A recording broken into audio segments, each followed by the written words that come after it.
अरे वाह, क्या कहना है।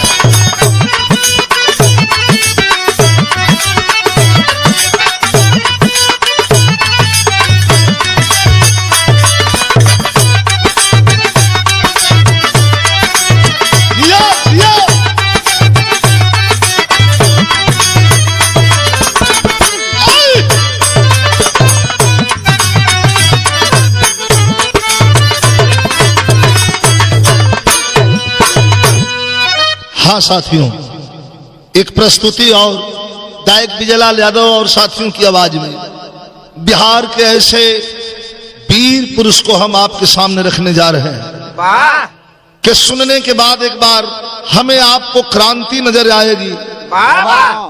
और किसी विद्वान ने कहा है कि जिंदगी जीने के लिए 100 साल 50 साल जरूरी नहीं, एक दिन ही कुछ ऐसा कर जाओ कि इतिहास के पन्नों में नाम अंकित हो जाए। बाबूराम सिंहासन सिंह यादव जी के जीवनी पर प्रकाश डाला गया है, उनके शौर्य पराक्रम और उनके वीरता पर प्रकाश डाला गया है। शुरुआत हुई मास्टर।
चढ़ के दुश्मन के छाती पर ललकार कर, अरे बढ़ गया जो कदम वह रुका ही नहीं। फर्ज पे अपने हिम्मत से दम भर लड़े,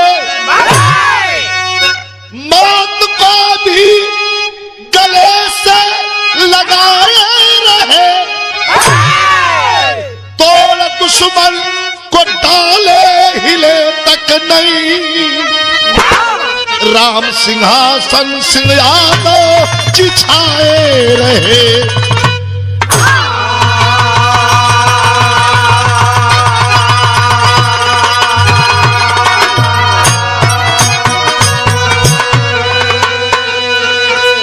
एक ऐसे भारत को रत्न गर्भा कहा गया, तो मात्र इसके गर्भ में ही रत्न नहीं है। ऐसे ऐसे वीर पुरुष पैदा हुए जिन्हें रत्न की उपाधि दी गई। उसी में से एक राम सिंहासन सिंह यादव जी। कवि जी भाव लिखत होने को ये तर्ज बाटे, हमारा गुरु जी बड़ा बढ़िया सिखावत हो। देखिए कर भाव आजकल के गीत से आए गीत कर हुआ सभी तुलना करी।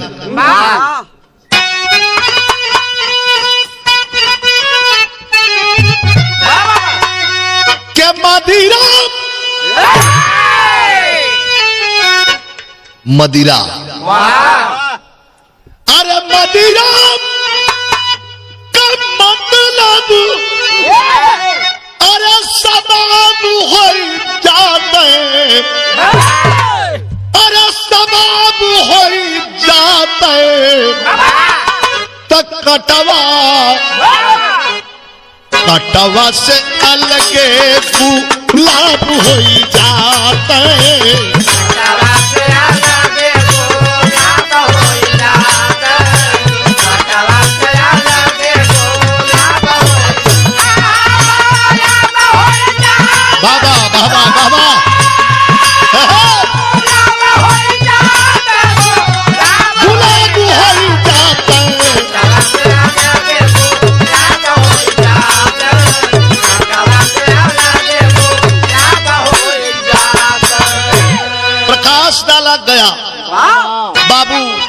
सिंहासन सिंह यादव जी के तेवर और उनके किए गए कारनामों पर एक नजर डालूंगा।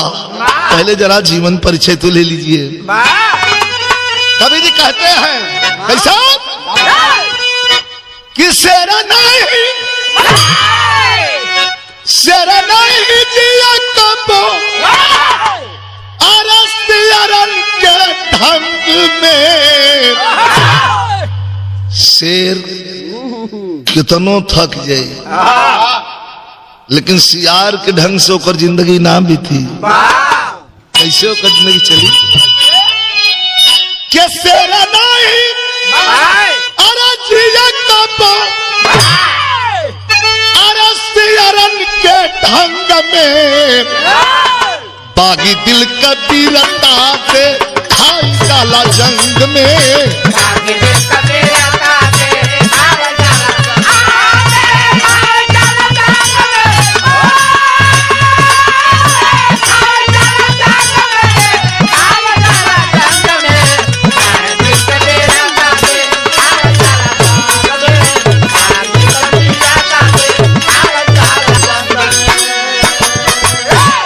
कहानी का शुरुआत हो गई।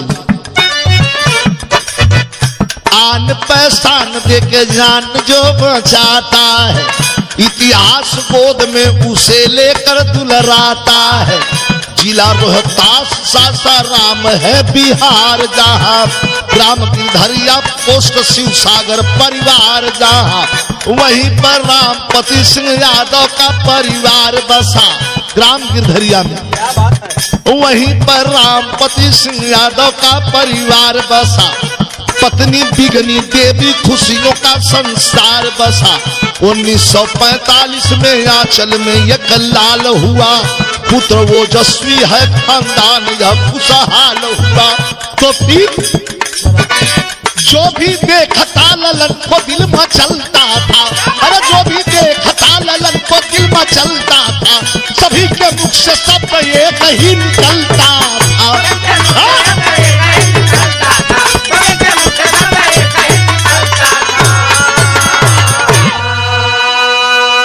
बाबू रामपति सिंह यादव जी माता बिगनी देवी के पुत्र में एक खासियत देखने को मिली, होनहार पुत्र। तो भाव बड़ा बढ़िया लिखल गल। आजकल तर्ज बाजार में बड़ा हल्ला मचोले बा।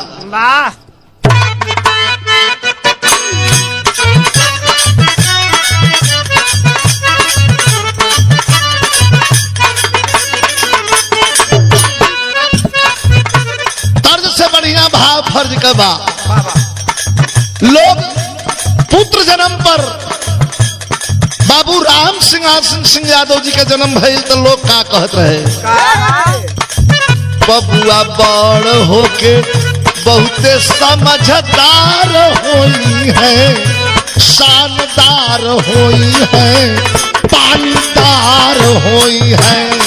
बबुआ बड़ होके बहुते समझदार होई है, पानीदार होई है,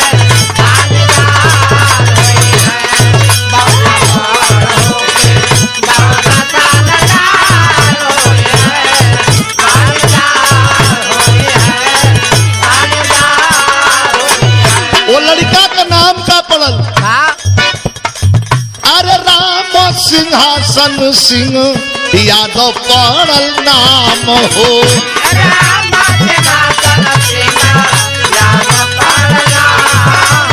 अरे बेटा पर लुटावे बाबू खुशियाँ तमाम हो।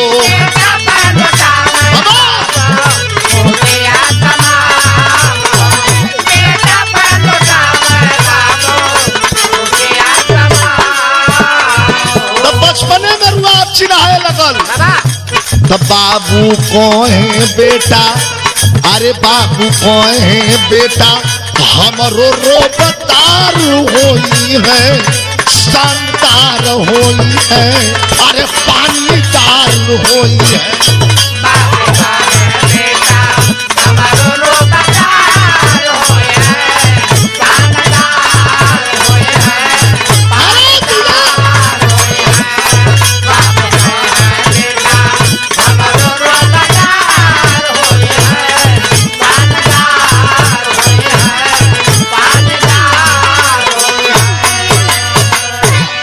सपना बीते लागल, लेकिन होनहार बिरवान के हो चीकने पार। एगो बिरहा में यहाँ तर्ज फिर बदल गई बा, जो मार्केट का बड़ा चालू धुन बा। कैसे हो?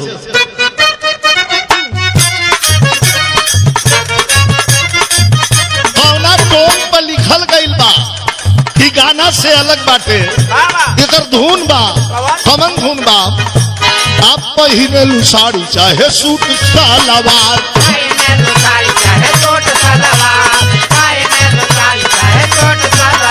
अरे बड़ा निकल लागेला बदन पे तोहार,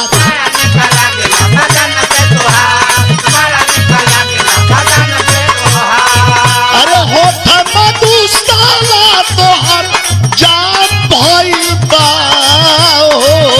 जाम भइल बा। होठ मधुशाला तोहर जाम भइल बा, जाम भइल बा। ऐसा ही ना दुनिया में नाम भइल बा, ऐसा ही ना दुनिया में नाम भइल बा। बाबू हो कमरिया पक्का भइल बा,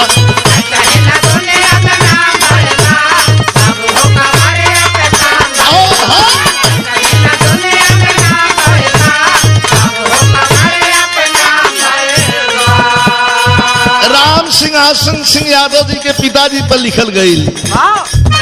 अरे रेलवे विभाग में बाबूजी कर्मचारी,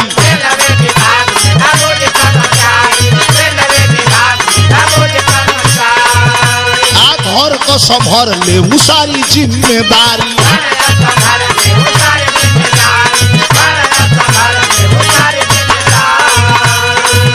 अरे जिंदगी में खुशियाँ तमाम भरी है, हो तमाम भरी है। अरे जिंदगी में खुशियाँ तमाम भरी है, हो तमाम भरी है। अरे जवन काम करियो सारे आम करी है, जवन काम करी सारे आम करी है। अब बबुआ हमारा ऊंचा नाम करी है,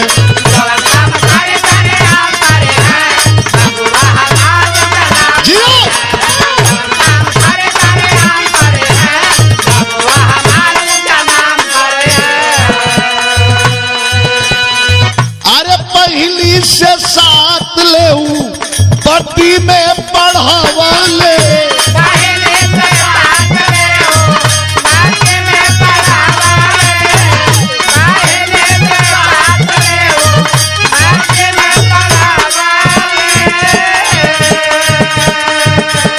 आशिव सागर से 8वीं में मैट्रिक करवले,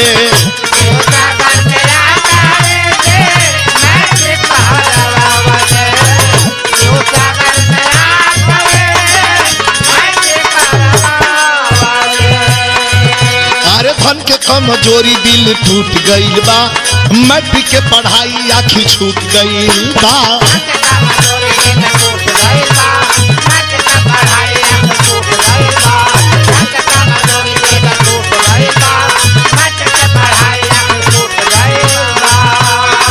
अरे घरे बैठल बबुआ ना आराम करी है, हो आराम करी है।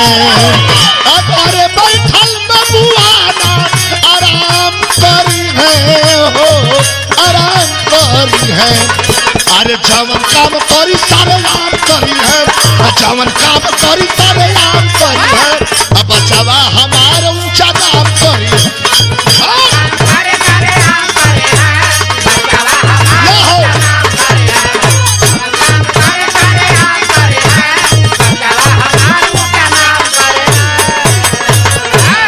आखिर पढ़ाई छूट गई। मैट्रिक के बाद 1964 में पढ़ाई छोड़कर डिहरी में होमगार्ड सिपाही पुलिस की नौकरी ज्वाइन कर लिए। 1965 में राम सिंहासन सिंह यादव की शादी उनके माता पिता 1962 में ही कर दी। तो कवि जी हैं को तर्ज बड़ा बढ़िया लिखलन। कैसे?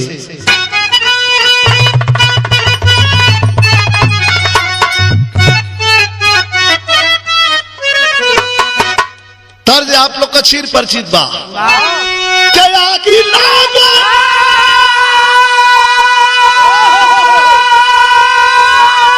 अरे आगे लागो संगा तोरी नशा के पीड़ाई में इतना दर्द इतना तर्ज बा, लेकिन गाना के अंदर कवि कितना बढ़िया लिख ले कि नैया कमल थम के रही जिंदगी का नैया कि नैया कमल थम के रही अरे दरिया किनारे पर चढ़ल बा जनून चढ़ल बा जनून देश भक्ति का कपार पर चढ़ल बा जनून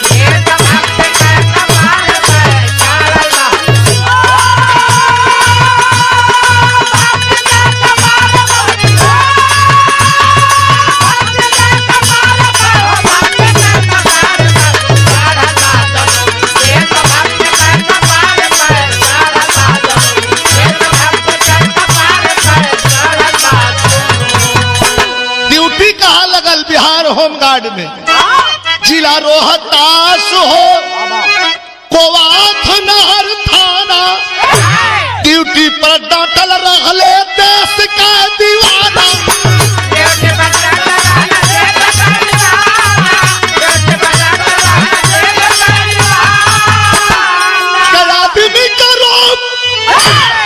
आदमी करो सब कुछ कह दिला इशारे पर चढ़ल बा जनून अरे चढ़ल बा जनून देश भक्ति का कपार पे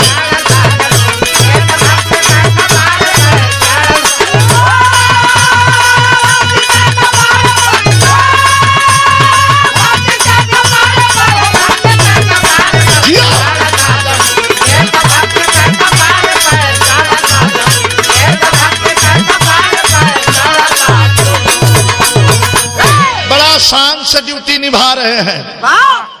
तो यहाँ तर्ज तनी बदल गई बा एगो मास्टर आई बड़ी शानदार तर्ज बा। ये तर्ज के वैसे तो लाल बिहारी मिश्रा और मंगल मुंशी का लिखल गीत बा।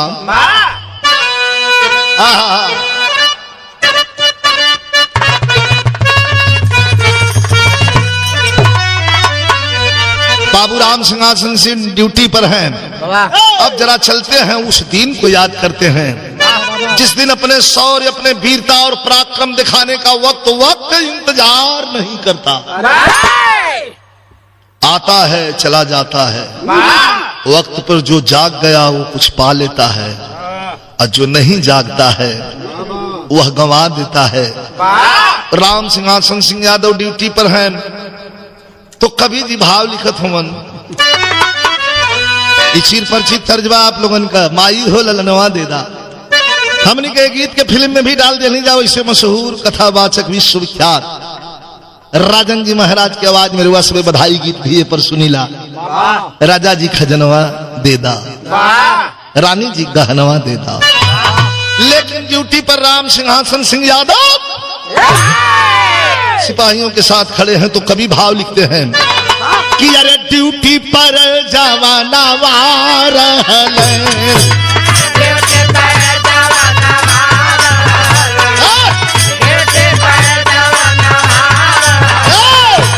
थानले मन थाना नवार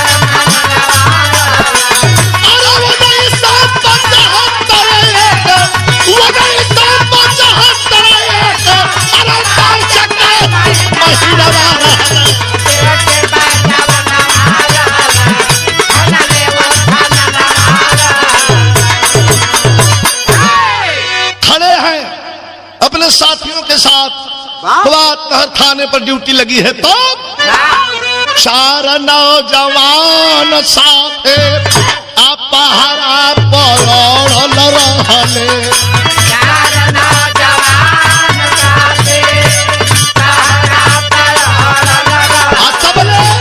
सात उग्रवादी सादे पहनावे में आके कहले।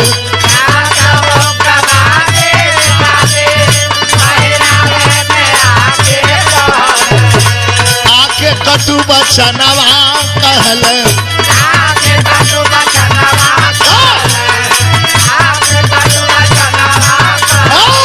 अरे सुनत मरदनवा रहले।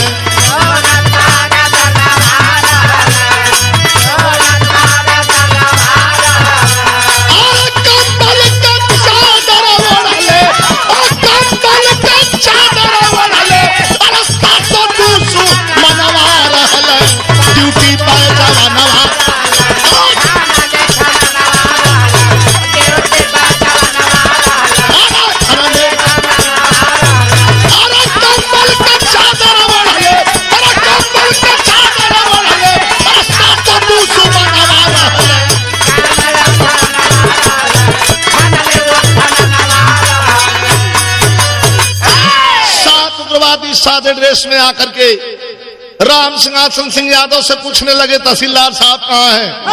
या वीर सिपाही राम सिंहासन सिंह यादव ने कहा कि तहसीलदार साहब आराम फरमा रहे हैं, कुछ समय बाद आइए हम आप लोगों की मुलाकात करवा दें। इतने में तीन उग्रवादी आंसू गैस का हाथ गोला थाने की दीवार पर फेंक दिए।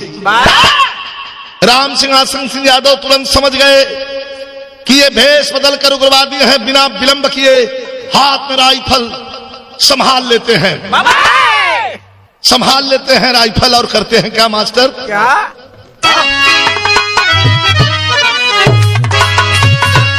गीत बड़ा बढ़िया बा, आप लोगों का चिर पर चिर बा कि हम गवानवा नहीं जो कि नई नई प्रीत अकल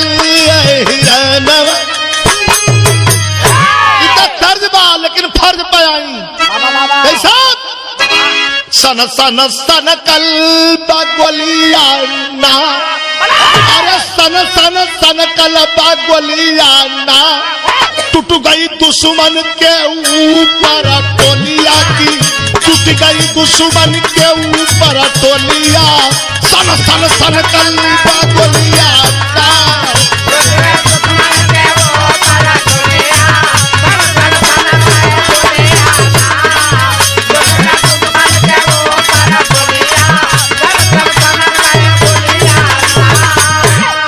अरे राम सिंहासन सिंह यादव ललकारे, पहले मुखिया को गोली मारो। उग्रवादियों के मुखिया पर निशाना ले लिए राम सिंहासन सिंह यादव। राम सिंहासन सिंह यादव ललकारे, पहले मुखिया को गोली मारे, पहले मुखिया को गोली मारे।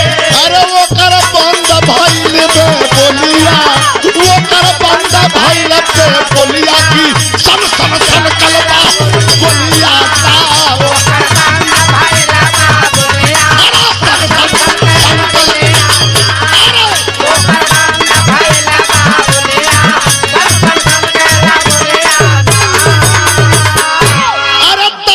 दुश्मन भी गोली दागे कि तबला दुश्मन भी गोली दागे।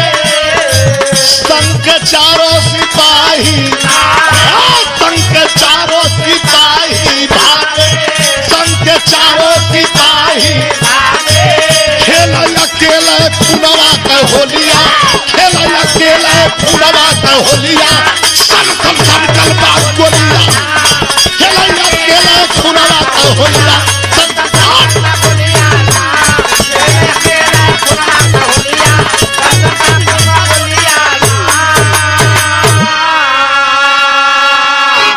पहली गोली राम सिंहासन सिंह यादव ने संभाल करके अपनी राइफल से मारा। सातों उग्रवादियों का जो मुखिया था ढेर हो गया। घबरा करके उग्रवादियों ने भी गोली दागना शुरू कर दिया। करेजा सबका नानू होला। डटे रहे पारे पर खड़े राम सिंहासन सिंह यादव तिल भर पीछे हटने का नाम नहीं ले रहे हैं। संघ के चारों सिपाही छोड़ करके भाग खड़े हुए। अकेले लहू की होली खेल रहा है जैसे देश को आजाद कराने के लिए हमारे जवानों ने खेला था। मैं सलाम करता हूं उस वीर पुरुष को, लेकिन यहां तर्ज कवि जी बदल दिल वर्णन।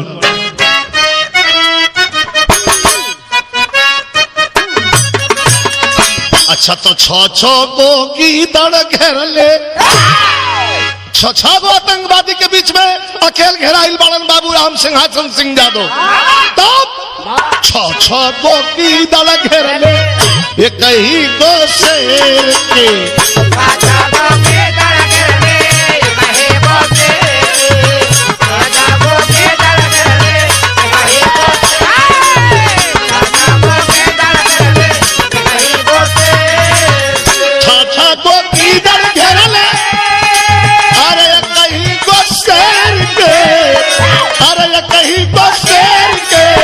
पपिया चलावस बोली, पपिया चलावस बोली चारों ओर से घेर के।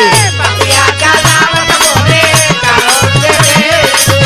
पपिया चलावस बोली, चारों ओर से घेर के। पपिया चलावस बोली, चारों ओर से घेर।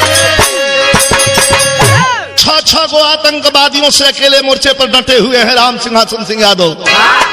लड़ते लड़ते वो नार अरे मूर्छा तब खाए, राइफल छीनने को पापी पास में तब आए, लेकिन छीनने दिए ना नाहर, छीनने दिया ना नाहर देवर तारे के।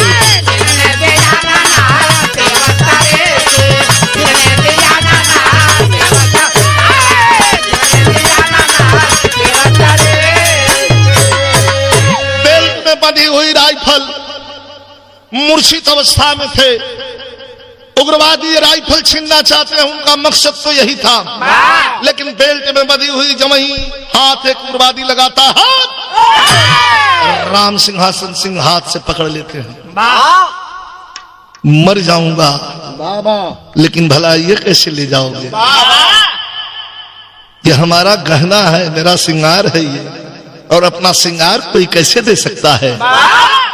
मारना शुरू कर दिए, हाथ में लिए हुए जकरा के दाव कहल जला, दाव से काट के करके पीठ से लेके गर्दन से लेके बांह से लेके गोड़ से लेकर के शरीर का अंग अंग मरा समझ करके हरामजादे बाबू राम सिंहासन सिंह को छोड़ करके लाचार होकर के जाने लगे। और यही साले सोचते जा रहे होंगे कि कमाल का आदमी है राम सिंहासन सिंह यादव, ऐसा बांधल बा कि निकलते नहीं। कभी भी भाव लिखत हूं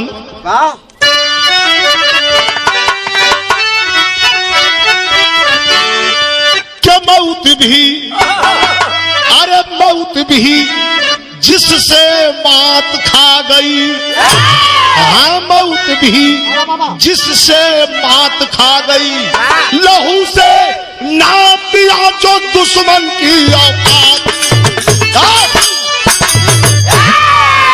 लहू से नाप दिया जो दुश्मन की औकात, मौत भी जिससे मात खा गई। शरीर का खून बह गया, अब मरा समझ करके छोड़ के चले गए, लेकिन बार राम सिंहासन सिंह यादव हथियार अपना छोड़ने को तैयार नहीं है।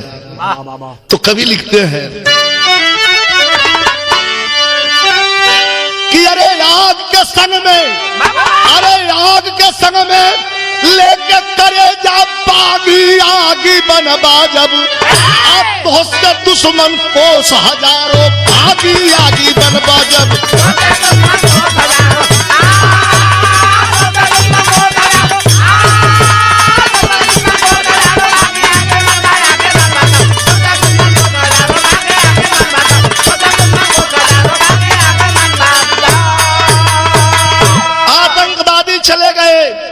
लहूलुहान धरती पर भारत मां का सपूत वह वीर अपनी वीरता का परिचय देते हुए राम सिंहासन सिंह लहूलुहान गिरे हुए हैं। तो कवि लिखते हैं कि आवाज सुन के थाने से तब आए तहसीलदार हो, राम सिंहासन सिंह यादव के देखल नया खबरदार हो। अरे कहीं जमाना, यही कह रहे हैं तहसीलदार साहब, अरे कहीं जमाना तोहरा के बैरागी आगी बनवा जब, क्रांति करबा सब कुछ आपन त्यागी आगी बनवा जब।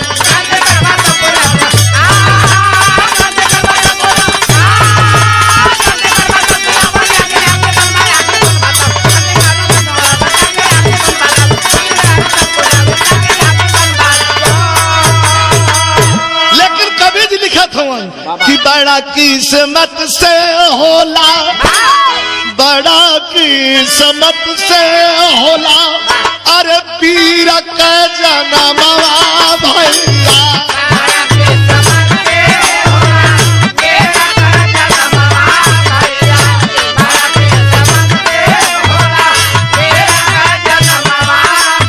हाय देश भक्त किस्मत से मिले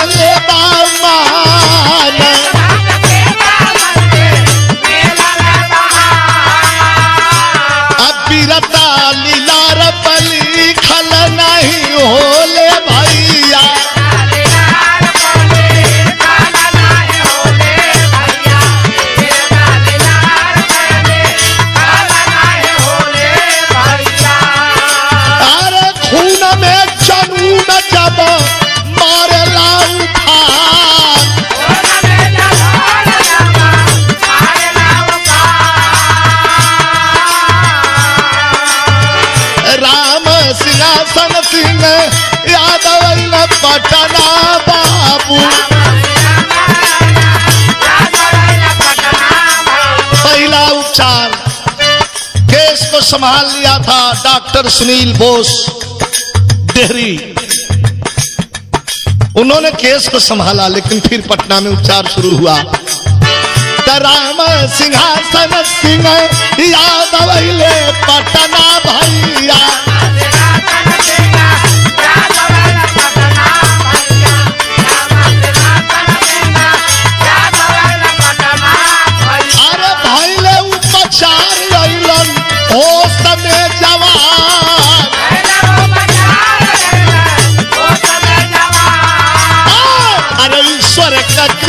भाई बच गईले पीरावा भैया।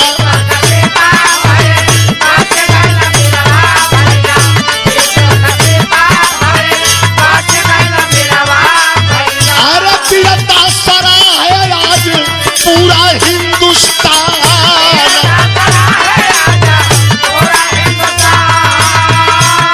लेकिन तू नाली बंदूक सारा कार के दिहलस बाबू।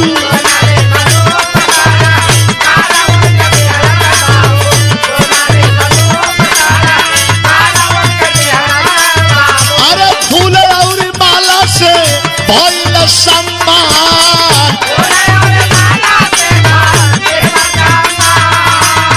बिहार सरकार हो सहारा खूब कैलस तहिया।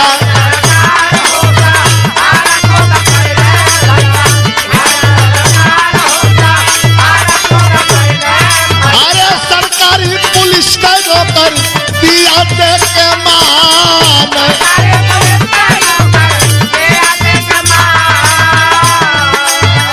अस्सी 75 का आज भइल बे उमरिया भैया।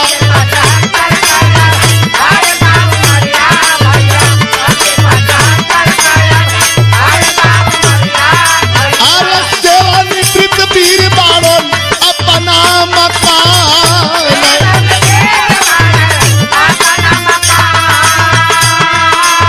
आज राम सिंहासन सिंह यादव का भरल पुरल परिवार बा। सरकार के तरफ से पेंशन 45-50 हजार रुपया आवत बा, लेकिन एक चीज बतावल चाहत बानी, घरवा पे बाड़न जेकर 3-3 बोला लानवा भैया।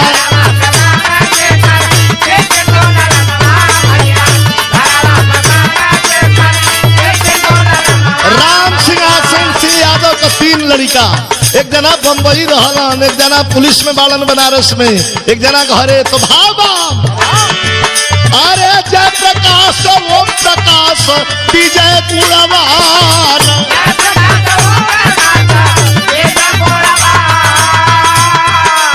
सविता बेटी बाड़ी जिनकर कहीं बेटी दिया भाई।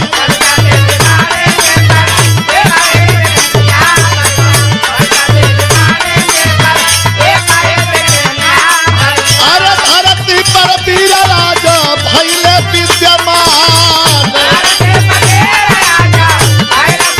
लेकिन फिर भी रस एक लाइन, जबले चाँद सूरज हो, जबले चाँद सूरज का आ रही है रोशनिया भैया।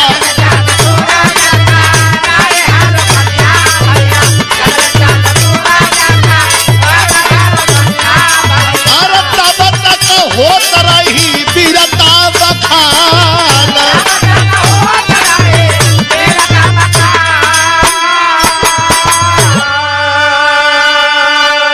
करता कदर कौन माता मही की अगर जन्म लेने के रिश्ते न होते।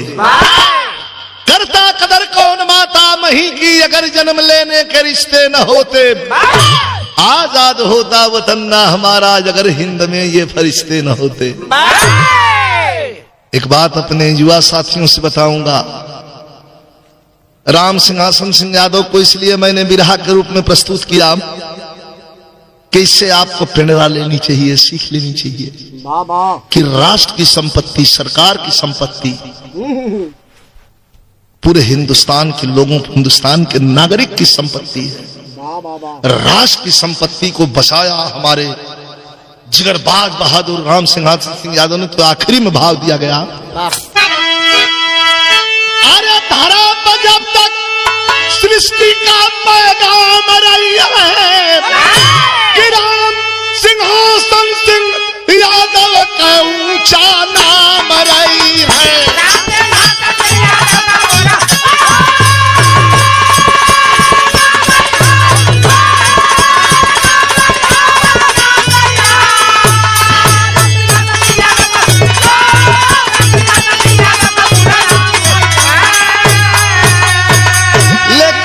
सिंहासन सिंह यादव का साधवी स्वभाव, अरे गढ़वा घाट स्वामी जी के पूजा रोज पाव।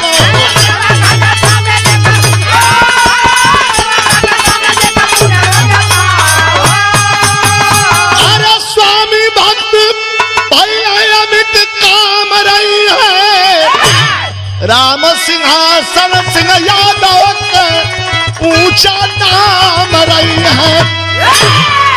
होटल लाई हटी पीछे के सवा हमार हो, अरे ऐसा यदि पैदा हुई है शेर सरदार।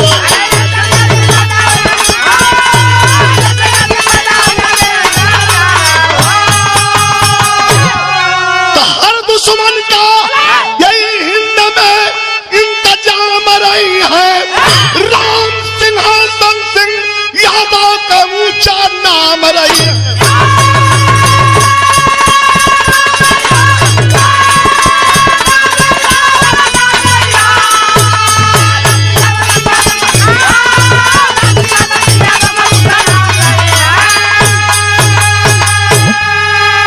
यह एक वीर पुरुष के पराक्रम की शौर्य गाथा रही। सैल्यूट करता हूं गुरु बिहारी, गुरु गणेश, गुरु रामलाल जी पावन, स्वर्ग चंद्रिका कवि का लागे गीत सुहावन।